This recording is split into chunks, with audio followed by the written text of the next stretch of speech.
Howdy doody everybody, and welcome back to my journey across the United States. Today we're visiting Wisconsin's weird folklore, and I don't want to play favorites, but holy cow guys, you might be the weirdest state yet, and I mean that in a good way. Whether it be a war between two sides of Milwaukee that kind of reminds me of Dr. Seuss's Butter Battle, or supposed werewolves lingering in your more rural communities. You've got some crazy stories up there, my cold Wisconsin neighbors.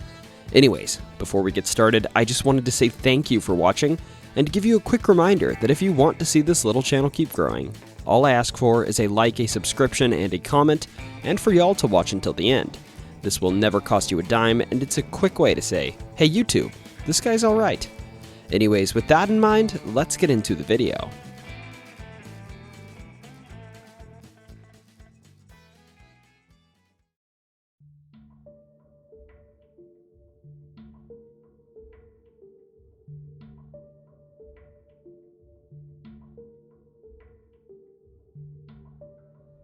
The Milwaukee Bridge Wars begins with two men, Solomon Juneau and Byron Kilburn. Solomon today is known as one of Milwaukee's co-founders, but he was born on August 9th of 1793 in a farming village of Montreal, and he went on to become a merchant and a businessman in today's Milwaukee region. Byron Kilburn, on the other hand, is also considered one of Milwaukee's co-founders, and he was born in Connecticut in 1801, and by the 1830s he was a surveyor and land speculator. Both of these men, of course, founded towns named after themselves. Solomon founded Juneautown in 1818 on the eastern part of downtown Milwaukee, and Byron founded Kilburntown to the west of the Milwaukee River 16 years later.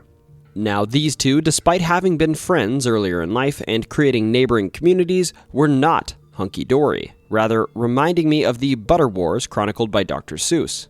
Kilburntown specifically seems to have wanted to isolate itself from Juneautown, and to hasten this process they actually adopted a street pattern that differed from that of Juneautown. They also, in advertisements they made, apparently depicted Juneautown as a wasteland. So quickly, before we get into this bridge story, let's talk about geography to make sure this doesn't get confusing. On the east side of the Milwaukee River, right here, is Juneautown, adjacent to Lake Michigan. On the west side of the Milwaukee River, right across it really, is Kilburntown. These neighborhoods are actually still denoted today on Google Maps. There's also another community, Walker's Point, named after George Walker, and Walker's Point is right to the south of Kilburntown. Okay, with this established, the first of the bridges to be named in this story was built. This bridge connected Kilburntown to the road most often taken to Chicago by Milwaukee region travelers. This bridge crosses today's Juneau Avenue. It's worth noting this road did not help the residents of Juneautown, and actually allowed folks passing through the region to bypass a ferry service that ran between Walker's Point and Juneautown. Also, at the time, Juneautown was the most popular of the three regions I'm talking about. Following this, we get the second bridge in 1840, following Wisconsin's territorial legislature uniting Juneautown and Kilburntown into the town of Milwaukee. Juneautown, which was still basically independent, it's worth noting, requested permission to build a drawbridge connecting what is today Juneau Avenue on both sides of the river, to which the legislature obliged. More bridges were constructed in the years to follow, and this will sort of be important here, so here's a head count. At this point, there were bridges where Oneida and Wells Street intersected, which is now Wells Street, where Spring and Wisconsin Streets intersected, which is now Wisconsin Street, and finally where Water Street connected to Juneautown, with Walker's Point to the south. Now, it's worth noting that Kilburn, the de facto leader of Kilburntown, generally thought that these bridges interfered with boats making their way down the river and his docks, and Kilburntown residents were also annoyed at the taxes levied to build the Chestnut Street bridges, even though the Juneautown residents were the ones to bear most of this tax burden. Now at this point there was just tension, and tension is luckily only one of the two ingredients required to create an angry mob.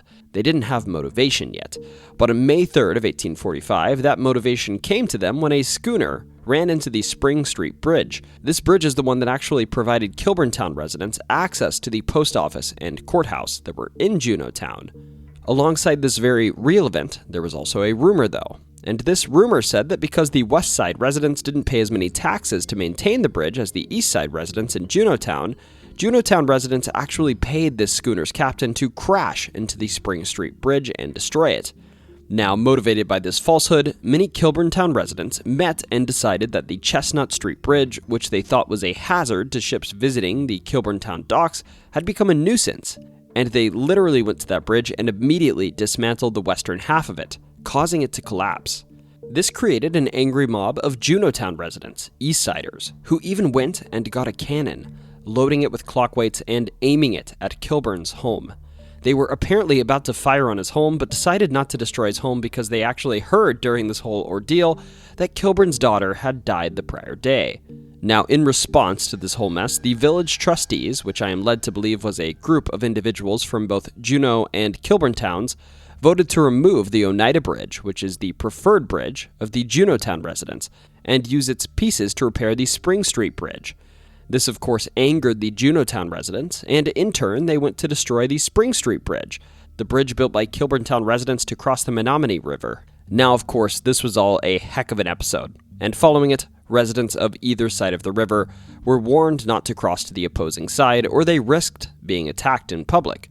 But I should note, nobody passed away during this whole episode. Ultimately, tensions lowered, people probably realized their mistakes, and in December, the trustees put together a plan to build 3 new bridges, and even drafted a city charter. And on January 1846, the city of Milwaukee was officially formed. Today, you can still see the evidence of the differences between these two sides of the river.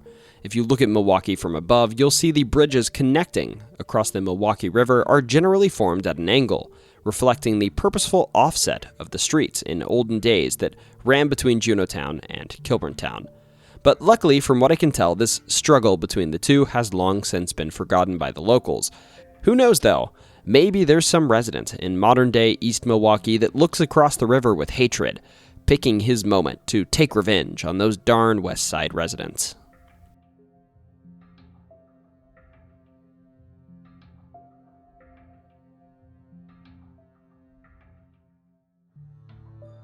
So before we dive into Doveland, we need to discuss the term I'm going to use to describe this phenomenon, the Mandela effect. The Mandela effect is a phenomenon that psychologists describe as a large group of people incorrectly remembering a common event. For instance, in its namesake, the term was coined by a paranormal researcher, Fiona Broom, realizing that her and many others believed they remembered Nelson Mandela died in prison in the 1980s, when he was very much alive. In short, the real answer is generally thought to be that folks don't remember something correctly or are confused about something happening that didn't actually happen.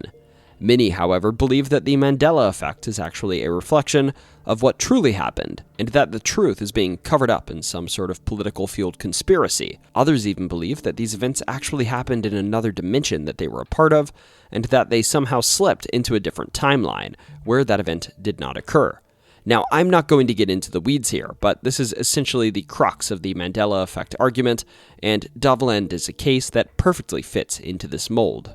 Doveland, in short, was supposedly a small town, dead smack in the middle of Wisconsin. Others say it might have been near Milwaukee, and up into the 90s, folks claimed to remember visiting and hearing about Doveland. There were supposedly buildings, residents, and even merchandise associated with Doveland, like t-shirts and coffee mugs, some of which apparently exist. But in the snap of a finger, like Thanos got the dang Infinity Stones again, boom, not only did the memory of Doveland disappear from the minds of most, but so did any trace of this place. Other than the scarce memorabilia that belongs to some modern-day individuals, of course. Now, if you're a guy like me that's never heard of Doveland, of course, you'd be inclined to believe that the place never existed. Towns aren't just skin and bones. They have property records that exist not just within the state, but often across the internet. There are often deeds and addresses and records of births and deaths associated with the place. These are things that are often physical and hard to dispose of, even if you were some nefarious government agency. But despite this, none of these records exist. You can submit all of the Freedom of Information Act requests you want, you're not going to find a thing, not even a map of the state that mentions it. Despite this, in 2015, Doveland began popping up here and there on the internet, and people began to come to a consensus that Doveland may very well have existed, but somehow has been completely erased from any historical records in the state. Despite this, people not only claim they remember Doveland, but some folks even have souvenirs that have Doveland printed on them. So with all of this in mind, let's conspire here and consider what people think happened to Doveland and whether it actually could have existed. Now, one of the theories I've read is that Doveland was destroyed by an earthquake that opened up a chasm in the ground, swallowing up the buildings and residents. I mean, okay, interesting idea, but usually you hear about this sort of thing, and there would certainly be evidence of this only about 25 years later when Doveland was first mentioned in 2015.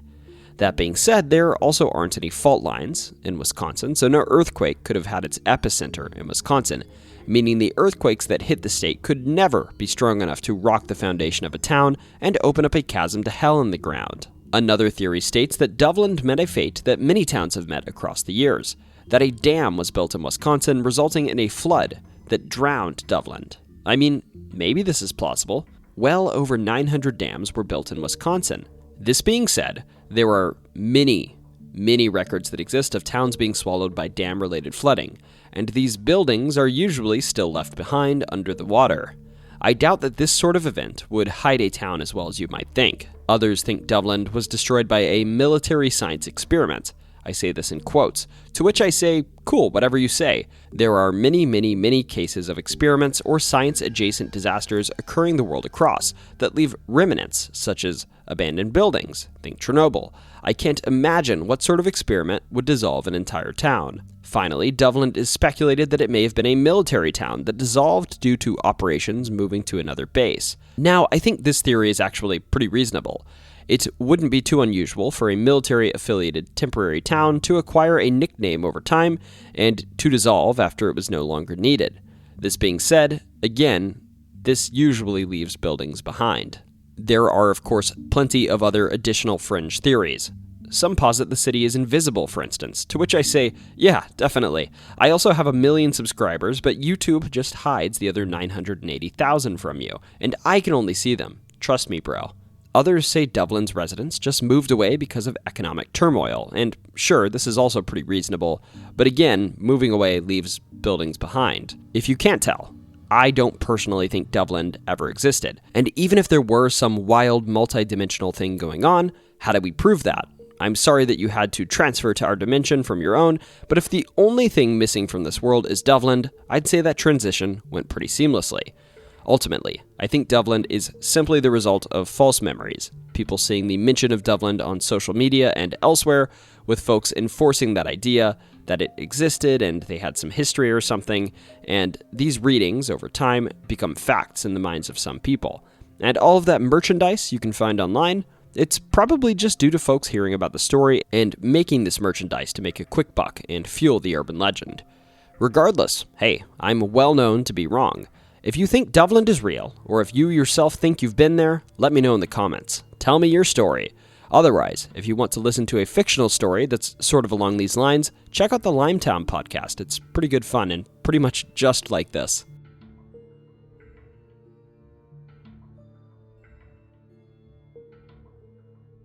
To be completely upfront, this story I'm about to tell, without question, is the best story I've ever covered on this YouTube channel that someone apparently told in earnest.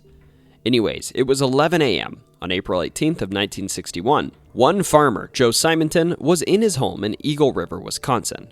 He was eating breakfast, and then he heard some loud noises outside and looked out the window. He noticed something akin to a flying saucer in his eyes that, I quote, was brighter than chrome and hovering above his house. This alone would be enough to satisfy my curiosity for the day, but Joe was a more enterprising man than I, as you'll see in this story. Now the craft landed and opened up, and Joe made the hysterical observation that the aliens looked Italian to him inside of the craft. I guess by that measure, The Sopranos would have been a sci-fi series to old Joe. Anyways, it appears these Italians didn't speak any human dialect, or at least not English. Perhaps they were asking him for spaghetti and seeing if he'd put some in a container for them, but whatever. Joe, to be clear, interpreted their motions that they were making towards him as them asking Joe for water to be put in one of their containers. Joe apparently was very nice, and he fetched these aliens water in the container as they asked, and returned it to them. But then he saw something that piqued his interest. One of the aliens was operating some sort of appliance, which Joe interpreted as some form of flameless grill, and on it there were pancakes. Now, as I said, Joe was chocked full of ambition, and rather than let his one chance in life at extraterrestrial pancakes fly off into the horizon, Joe said, "Hey, give me one of those." And they obliged as well, giving him 3 pancakes, saluting him, and flying away towards the south. Joe, of course, took a photo of the pancakes. This is the awesome photo I'm showing on screen, if you believe the source on the interwebs claiming this is Joe with a pancake. And he said it was terrible, that it tasted like cardboard. He ended up giving the other 2 pancakes to a ufologist, and frankly, I don't know what happened to them. Maybe this is what Popeyes used as a base for their really dry biscuits before they fixed the recipe. Now, regardless, in the aftermath of this event, there were more nearby sightings of similarly described craft, and the U.S. Air Force apparently even conducted an investigation, listing the case as unexplained. Now, regardless, let's think about what happened here. Could these have been Italians from the future? Maybe these were just some normal folks from Ohio. I've heard that's a pretty weird place. Personally, though, my favorite conspiracy about this event aligns with something else that happened in 1961.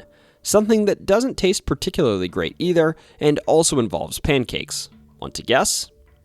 Nope. Alright. Miss Butterworth's syrup was founded.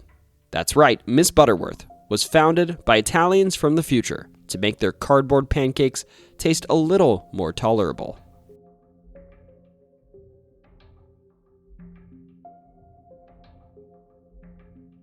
In 1936, just outside of a town named Jefferson, which is about 27 miles from Elkhorn, Wisconsin, which will be a focal point in the story, a man named Mark Shackleman was doing his nightly rounds as a watchman for a school, the St. Coletta School for Exceptional Children.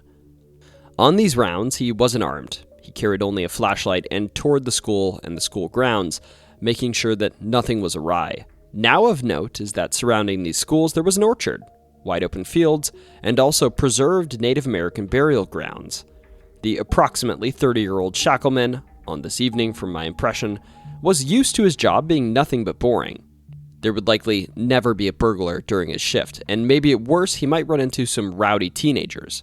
But this night he was surprised to see a shadow in the distance while he was walking across the open fields, noticing that whatever this form was digging at one of the Native American burial grounds in the way that a dog might dig into the ground. Now, before shining his light at it, he could tell already this was probably some form of canine, if not for the fact that whatever it was absolutely gigantic. This creature, of course, noticed him too, probably scaring him when it stood up and looked at him.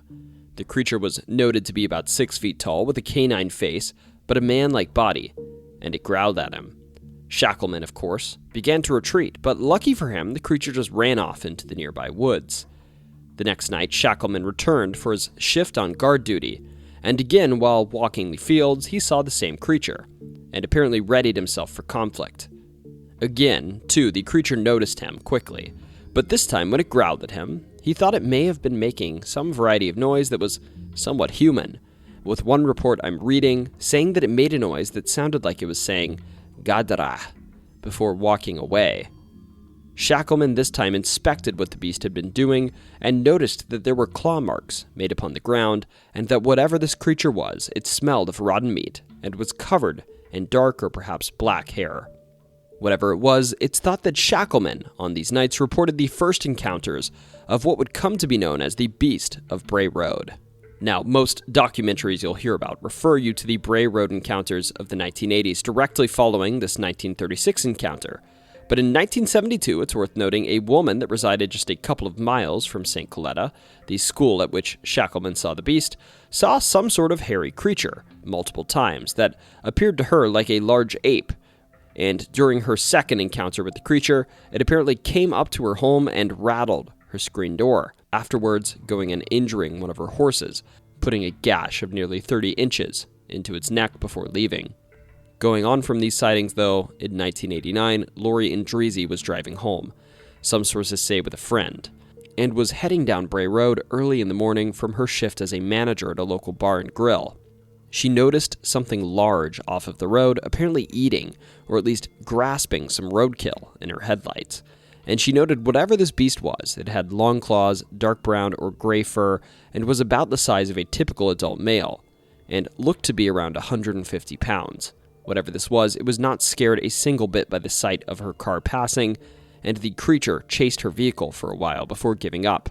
The next day, this apparently prompted her to go to the local library to research archives for anything resembling what she'd seen the prior night, and managed to come across an article describing werewolves. According to the source I'm referencing, this was exactly what she'd encountered in her eyes. Now, this isn't the end of the saga either. In 1991, on Halloween night no less, one individual named Doris Gibson was driving on Bray Road as well, making their way through the fog. Suddenly, though, Doris's car hit something with its front left tire. Now, of course, like the protagonist of any horror movie, Doris got out in the middle of the night in the fog on this dark back road to check if her car was damaged. But upon doing so, whatever it was she slammed into came charging out of the woods. In a direct quote from her, she said, "Here comes this thing, just running up at me. It was no dog. It was bigger than me. I've never seen a human run like that, and my uncle was a track star." Maybe we should send the Beast of Bray Road to the Olympics if we can catch it. Regardless, Doris got back in her car and slammed her foot on the gas. And in this moment of acceleration, whatever the beast was, managed to grab a hold of her car's trunk and held on for some time.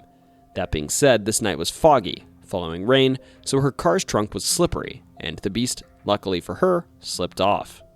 Apparently later this night, she actually picked up a friend from a Halloween party, and on her way home, she made the dubious decision to drive down Bray Road once again.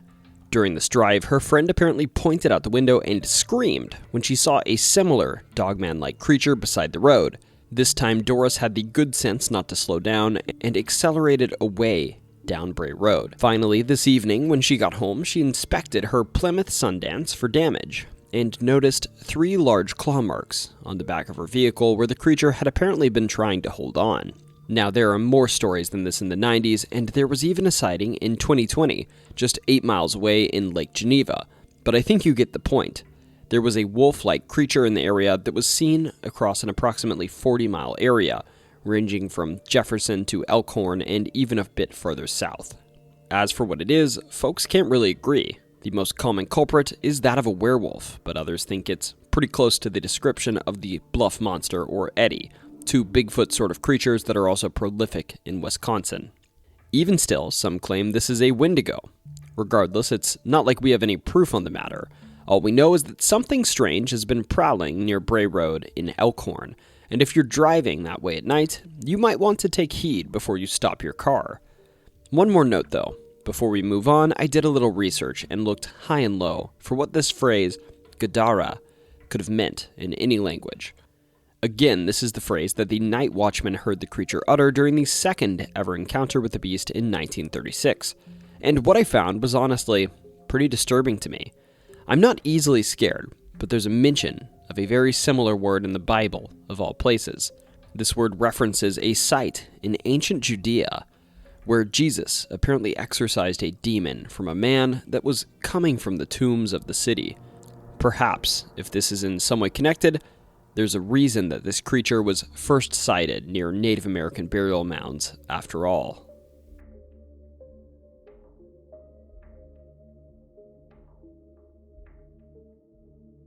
In the 1960s, a project was conceptualized by the Atomic Energy Commission and the Department of Agriculture to understand radiation's impact on the U.S. forests amid fears of nuclear confrontations.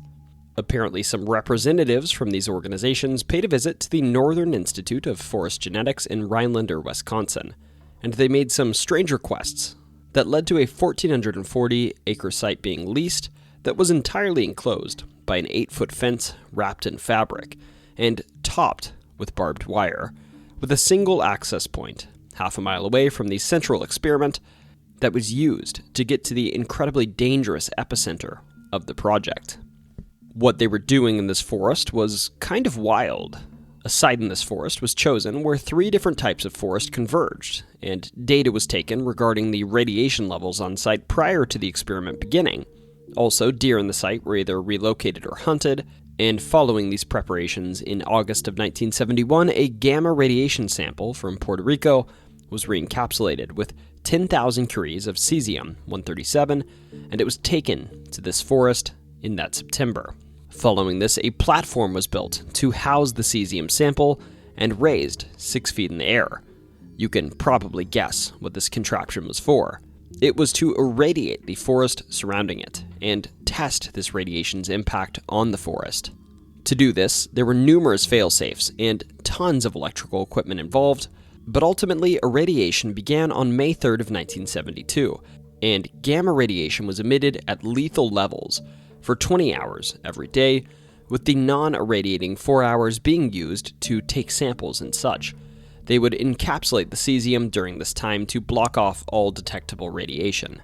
Also, I said lethal levels of radiation. I'll describe to you here what I meant by lethal. 20 seconds of exposure at the site would be about equal to getting a CT scan. Not a big deal. Stay there for lunch though, maybe half an hour, you'd be at high risk of an infection, and you might get mild radiation sickness. From this, you'd probably suffer fatigue and maybe have some bad bowel movements. If you watched a short movie on site though, maybe Shrek, that was about 90 minutes, you're going to absorb enough radiation that you might never recover, if you catch my drift. If you watched Lord of the Rings, however, you're, as the kids say, cooked. Sort of literally. Enjoy your internal organs being goop. In other words, this was a massive amount of radiation. Ultimately, nothing particularly nefarious happened here though. The study went as planned, and everyone, all humans that were involved in the study, were safe.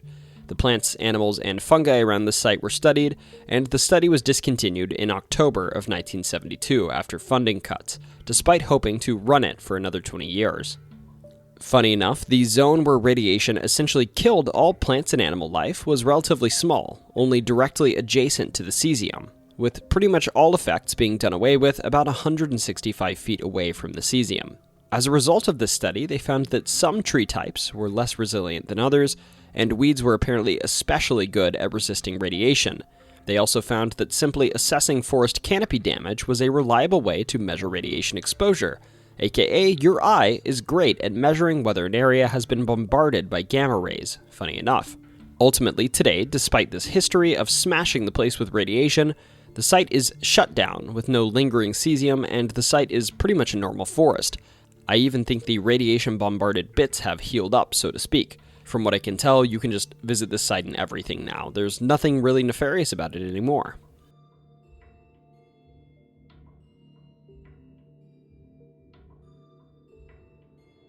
On July 4th of 2003, a retiree named Arthur Rentala was drinking his coffee.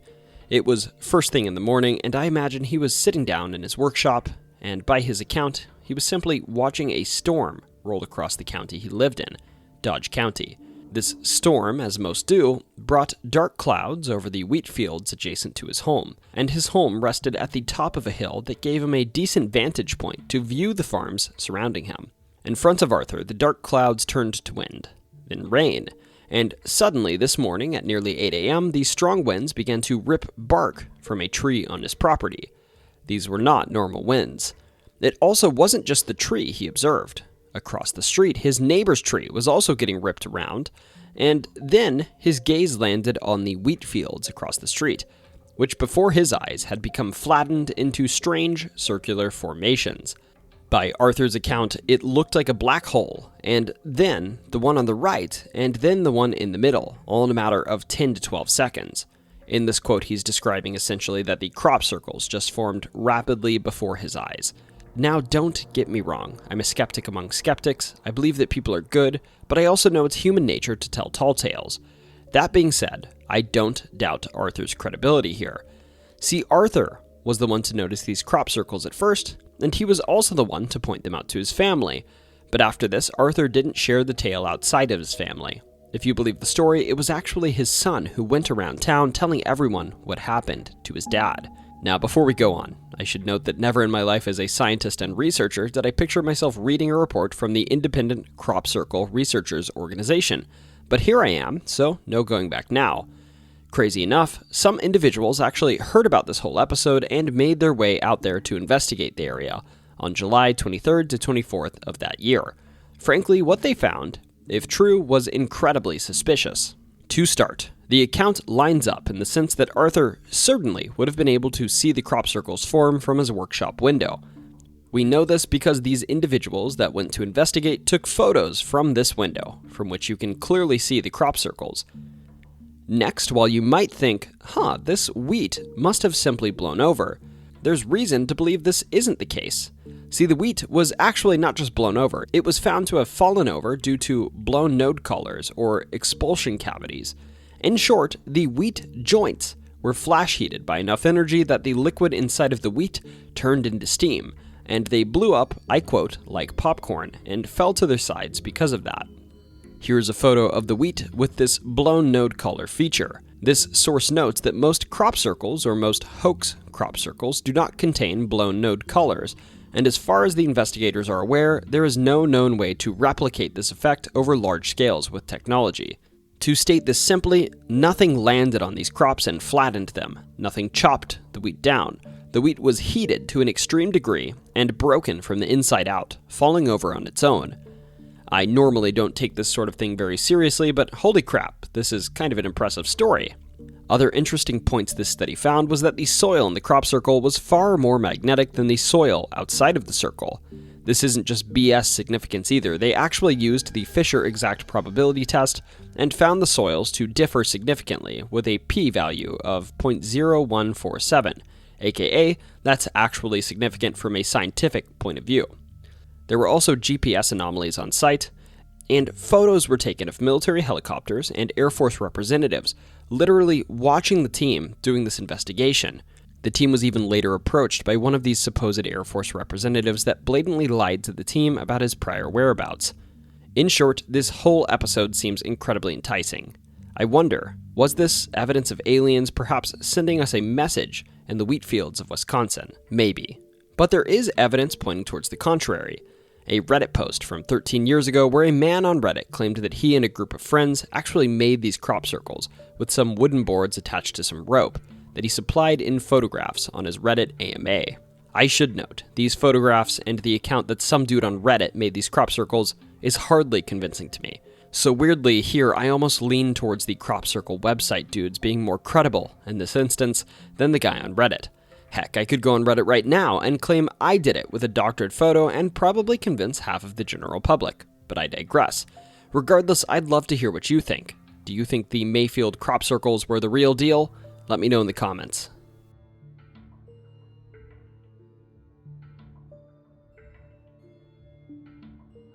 Let's just say someone works at a hospital in Wisconsin, and I'm driving through the state, having a very nice time, and I get a bit sick and I need to stop at the hospital. While I'm there, maybe I ask for a bite to eat, and maybe I'm feeling like a biscuit, so I say, "Hey nurse, may I have a biscuit with a bit of butter on it?" Well, they oblige, and they grab me a plate with a biscuit and some butter, and suddenly I bite into it and, man oh man, something isn't right. This isn't butter, it's margarine. In any other state, you might simply apologize and grab me a biscuit with butter on it, but in Wisconsin, according to state law, section 97.18, technically speaking, you could be fined between $100 and $500 and perhaps even imprisoned for up to 3 months. Now let's be realistic. I doubt in any court in this good state this law would be upheld. But this is indeed a law that harks back to an 1800s struggle between the dairy industry and that of the margarine industry, when in response to what the state legislature considered a threat to the dairy industry, they banned the manufacture or sale of yellow-colored margarine for 75 years until 1967. Now, of course, this ban ended in 1967, but left behind was the remaining law banning serving margarine or yellow margarine to students, patients, or inmates of any state institution as a substitute for butter, unless requested. To this day, again, while I doubt this will ever be enforced, technically, this act remains illegal.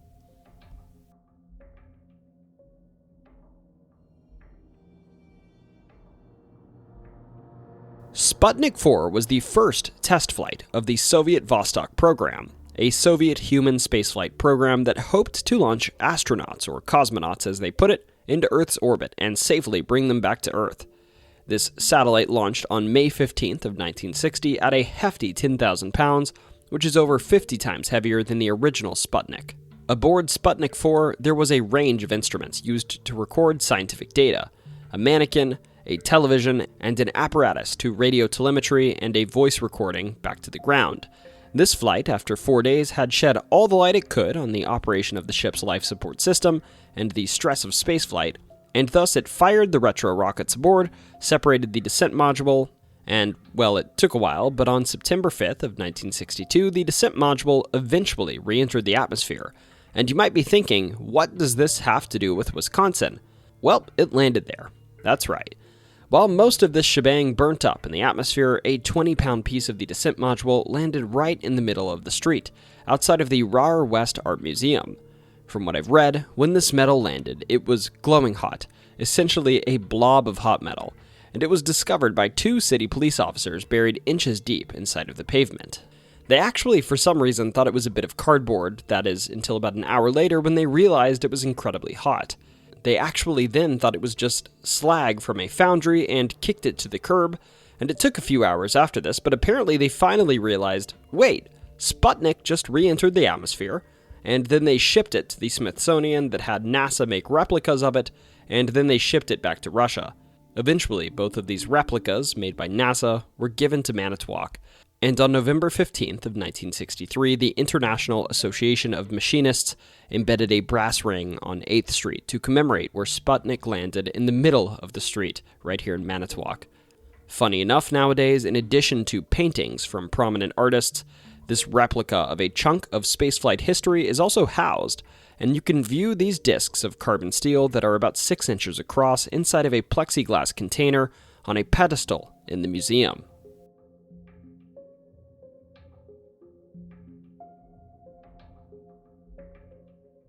You know what? This video has been a freaking banger, and let's end it on a high note.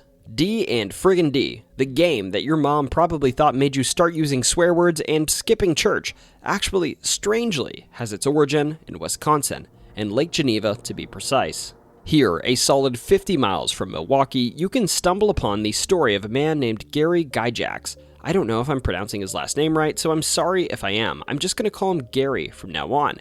Gary was a gigantic fan of a popular tabletop board game named War Games that was popular in the 60s. This game actually sounds pretty sweet.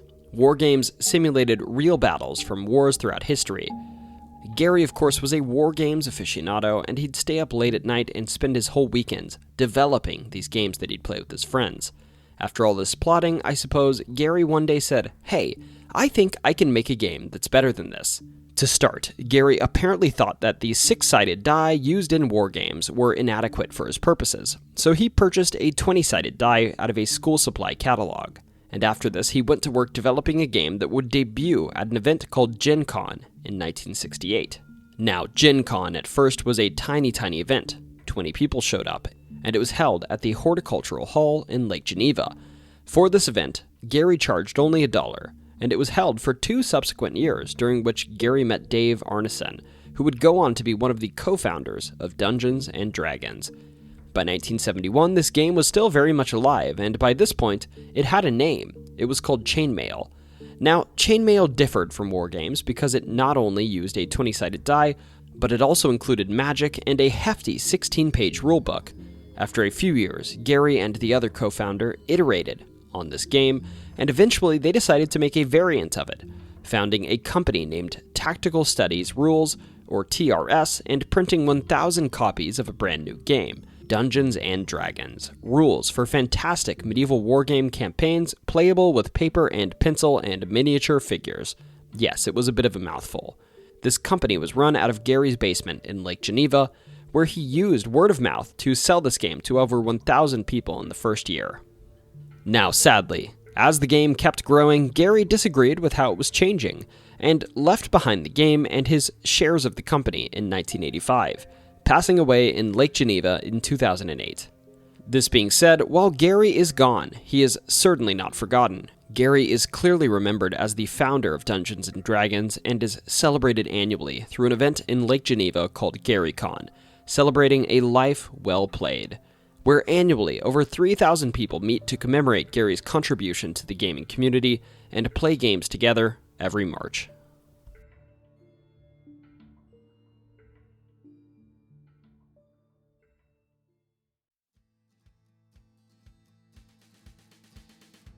Wisconsin, it's been my honor to cover your state. I had so much fun reading about your weird folklore.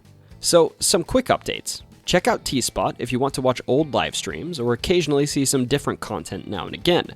Otherwise, up at Pat, we've got a sort of weird travel video coming out soon. That's going to be a bonus video, so it's not going to supersede a Weird Stuff video. It's just going to happen 1 week in addition to a Weird Stuff video. This video will basically be how Storytime would do tourism off the beaten path. We'll see how it does. Our next Weird Stuff video is going to be in North Carolina, and then we're going to spend a little bit of time in the warmth of Florida as winter sets in for me in Michigan.